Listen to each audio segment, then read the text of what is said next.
first of all,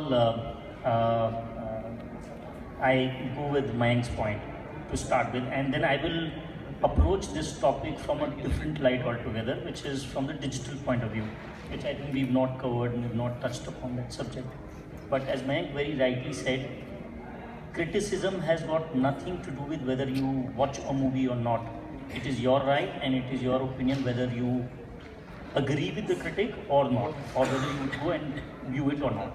Definitely, there has been some level of influence that a critic has on the reader's mind, and that I think would remain. It's fair, it's their understanding, and to say that they do not understand the medium, it will be grossly unfair, because they have a certain point of view, and the point of view is being accepted, and people have an influence, so it's to their right.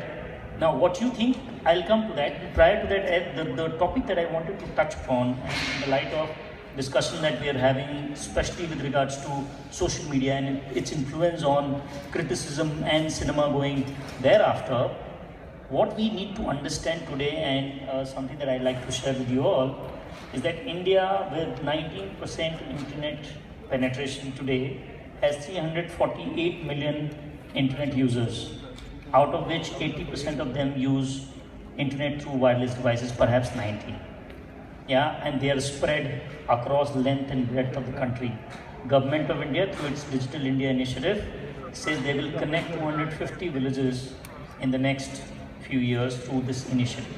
Now, why I'm saying this, and why am I telling you data point from internet penetration and wireless penetration in the country, is to give you a perspective that all these internet users, according to a research report published by FICCI KPMG, the topmost activity that they conduct online is of social media, followed by YouTube and WhatsApp today. So the average time spent on social media is in excess of a few hours, which means that is where they are connecting the most. It's not newspaper, television, or any other medium. So if they are connected to that medium, the influence that you can create by communicating that medium will be the most. And therefore, it becomes important for any film releases or in the PR, the communication plan or promotional plan for any film prior to its release, that you have social media as one of the significant contributor to your communication plan. And that contribution will happen through, even before the film is released. So critics' work starts on Friday, or maybe Thursday night. You would have seen premiere, or Friday morning in the newspaper you have the critics' review. But social media has the ability to impact the trend with which people book tickets for Fridays, Saturdays and Sundays, and we've seen it in the past. And then perhaps thereafter, think is the recent example. You see the kind of buzz that they've created across all social mediums. And therefore, what is happening is that film review, not critic. There are two different aspects. So film review is basically being crowdsourced now. It is basically democratized now. So there, earlier you had 20 journalists, 50 journalists, 100 journalists across country doing critics and review thereby.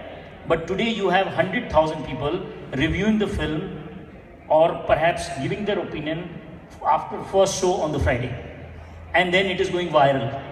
So basically what is happening is crowdsourcing, and since it is crowdsourcing, the whole process is democratized.